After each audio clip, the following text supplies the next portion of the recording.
Hello dear students, मैं ज्योति शर्मा स्वागत करती हूँ आप सबका हमारे यूट्यूब चैनल टीचर्स अड्डा एमपी पर। आज आपकी मैथ की क्लास होने वाली है 3.1। 3.1 के हमारे 2-3 पार्ट ऑलरेडी हो चुके हैं। आज हम आपका क्वेश्चन करेंगे 5वां क्वेश्चन। ठीक है, 1 से लेकर मैं 4 तक आपको ऑलरेडी करा चुकी हूँ। आज आपका 5वां क्वेश्चन चलेगा। अगर आप सारी वीडियोज़ देखना चाहते हैं, सारे क्वेश्चन हल करना चाहते हैं और हमारे चैनल पर नए हैं तो फटाफट से हमारे चैनल को बेटा सब्सक्राइब कर लीजिए, जिससे कि आने वाली वीडियोस का नोटिफिकेशन आप तक पहुंच जाए। और कमेंट बॉक्स में अगर आप कुछ पूछना चाहते हैं, किसी क्वेश्चन को पूछना चाहते हैं तो आप पूछ सकते हैं। चलिए बिना देर करते हुए अपनी क्लास की तरफ आगे बढ़ते हैं। तो आज आपका क्वेश्चन चलेगा 5वां क्वेश्चन। ठीक है, आज हम हल करेंगे 5वां क्वेश्चन। देखिए बेटा, 5वें क्वेश्चन में क्या है। 5वें क्वेश्चन में आपको आकृतियाँ पूछी हैं कि ये वाला बहुभुज कैसे बनेगा, ये वाला बहुभुज कैसे बनेगा, ये वाला बहुभुज कैसे बनेगा। बहुभुज मतलब जिसकी बहुत सारी भुजाएं हो, भुज मतलब भुजाएं, और बहु मतलब बहुत सारी। ठीक है, तो चलिए बनाते हैं हम आज के क्वेश्चन में अपनी भुजाएं। त्रिभुज बना लेते हैं। पहला पूछा है, पहले तो पूछा समबहुभुज क्या है। समबहुभुज क्या है। सम मतलब देखिए, उसने पूछा है सम बहुभुज। इसका मतलब समझिए, इसका मतलब समझ में आ गया तो मैं क्वेश्चन कराऊं ना कराऊं आप फटाफट कर लेंगे। कैसे, देखो, सम का मतलब आप सम जानते हैं, समान। ठीक है, बहु का मतलब बहुत, बहुत सारे, बहुत, और भुज का मतलब बेटा भुजाएं।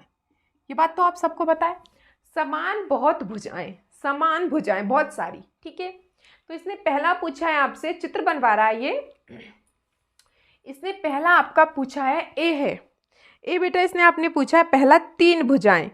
3 भुजाएं किसकी होती हैं। इसने पूछा है 3 भुजाएं। क्वेश्चन में दिया है बेटा 3 भुजाएं। 3 भुजाएं समबाहुभुज की। सम मतलब मुझे 3 भुजाएं बनानी है और तीनों बराबर बराबर बनानी है। मुझे 3 भुजाएं बनानी है, तो देखो मैं 3 भुजाएं बना लेती हूँ। ये मैंने 3 भुजाएं बना ली और ये तीनों मेरी बराबर है। जब भी 3 भुजाएं हों और बराबर हों, अब पहले बताओ कि इसका नाम क्या है।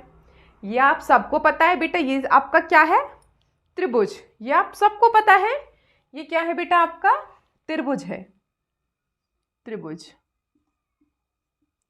लेकिन त्रिभुज क्या होता है, त्रिभुज तो ये भी हो सकता है, मतलब ये दोनों भुजाएं बराबर हों और ये वाली थोड़ी लंबी सी हो, या फिर तीनों ही अलग अलग हो, एक ऐसी हो, एक ऐसी हो, एक ऐसी हो। कैसी भी हो सकता है, तीनों भुजाएं अलग अलग भी हो सकती हैं, 2 भुजाएं एक भी हो सकती हैं, है ना। लेकिन इसने बोला है क्या, समबहुभुज, मतलब कि तीनों भुजाएं आपकी बराबर हैं। ठीक है, देखो जब तीनों भुजाएं अलग अलग हो, मानो ये ए है, ये बी है और ये सी है, तो इसे हम क्या बोलते हैं, विषम बाहु त्रिभुज। मतलब कि इसमें एक भी भुजा समान नहीं है। ये क्या है, हमारी विषम बाहु। ये बेटा क्या है, हमारा विषम बाहु। ये हमारा विषम बाहु त्रिभुज, जिसकी 2 भुजाएं बराबर हो, मतलब ये दोनों तो बराबर हैं लेकिन नीचे वाली अलग है, तो इसको हम क्या बोलते हैं, ये समान तो है। इसमें समान कितनी भुजाएं हैं, 2, तो सम द्विबाहु। समान भुजाएं 2 हैं तो मतलब सम द्विबाहु, तो ये सम द्विबाहु त्रिभुज है।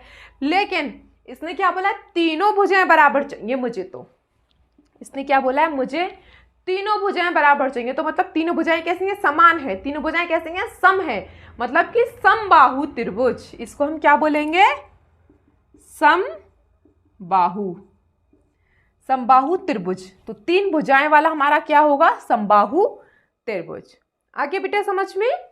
चलिए, इसकी तीनों भुजाएं समान है, मतलब ये भी ए है, ये भी ए है और ये भी ए है। दूसरा उसने क्या पूछा है, दूसरा उसने पूछा है 4 भुजाएं। मतलब कि मुझे 4 भुजाएं बनानी है और चारों समान होनी चाहिए मेरी।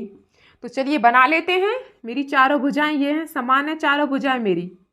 ये भी ए है, ये भी ए है और ये भी ए है और ये भी ए है। ये आप सबको पता है क्या है, मैंने आपको स्टार्टिंग में बताया था क्वेश्चन में कि ये क्या है, जिसकी चारों भुजाएं बराबर होती हैं, जिसकी चारों भुजाएं बराबर होती हैं। वैसे तो ये आपका चतुर्भुज है कहने को तो ये चतुर्भुज है, लेकिन चतुर्भुज तो आपका बहुत तरीके का होता है। जैसे कि मैंने आपको बताया था, चतुर्भुज आपका 4 भुजाओं वाला है। वो तो ऐसे भी हो सकता है, ऐसे भी हो सकता है ना। लेकिन उसने बोला चारों भुजाएं बराबर हों। जब चारों भुजाएं बराबर हों चतुर्भुज में तो वो आपका वर्ग कहलाता है। क्या कहलाता है बेटा? वर्ग, स्क्वायर। ठीक है, वो आपका क्या कहलाता है? स्क्वायर, वर्ग, जिसकी चारों भुजाएं बराबर हों। ठीक है बेटा। तीसरा उसने पूछा है 6 भुजाएं।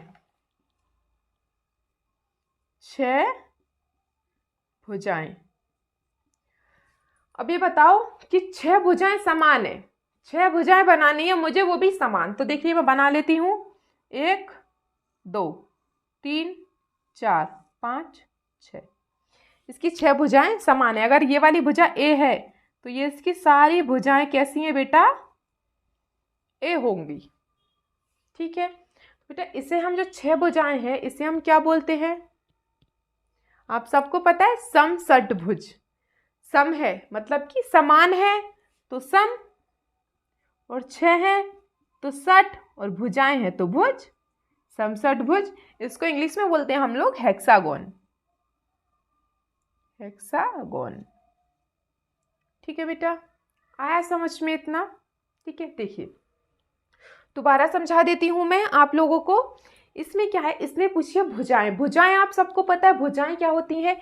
या आपकी जो लाइंस हैं, पहले आप स्क्रीनशॉट ले लीजिए अगर किसी को लेना है तो, ठीक है, क्योंकि नहीं तो फिर ये खराब हो जाएगा मैं करवाऊंगी तो। चलिए देखो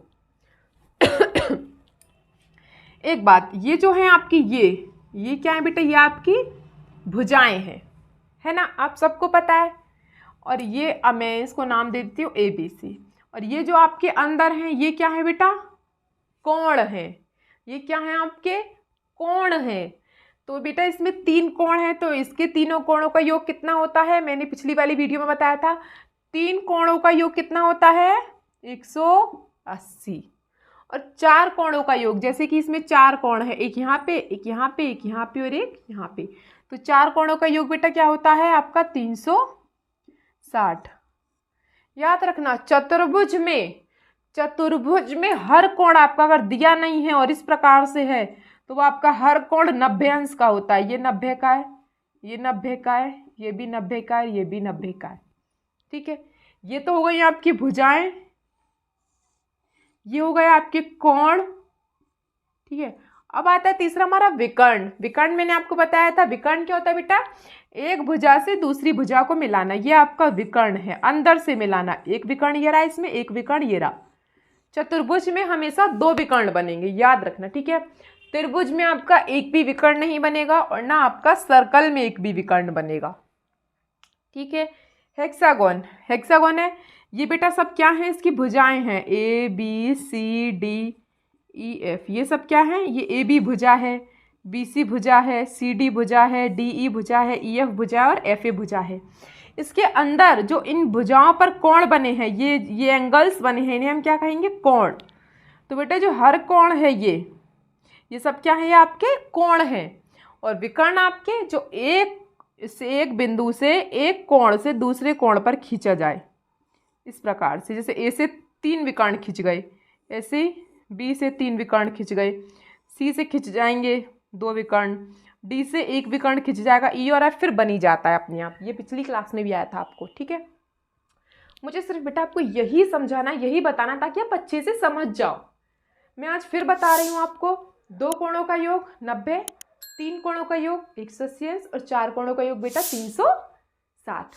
ठीक है, चलिए, और आकृतियों का ध्यान रखना, त्रिभुज क्या है, चतुर्भुज क्या है, पंचभुज क्या है। ठीक है, चलिए मिलते हैं आपसे अगली क्लास में। तब तक के लिए हमारी वीडियो को लाइक करते रहिए, शेयर करते रहिए, सब्सक्राइब करते रहिए। ठीक है, और अगर आपने बेटा अभी तक सब्सक्राइब नहीं किया तो सब्सक्राइब कर लीजिए, जिससे कि आने वाली वीडियोज़ का नोटिफिकेशन आप तक पहुँच जाए। ठीक है, चलिए मिलते हैं आपसे अगली क्लास में। तब तक के लिए हैव ए नाइस डे।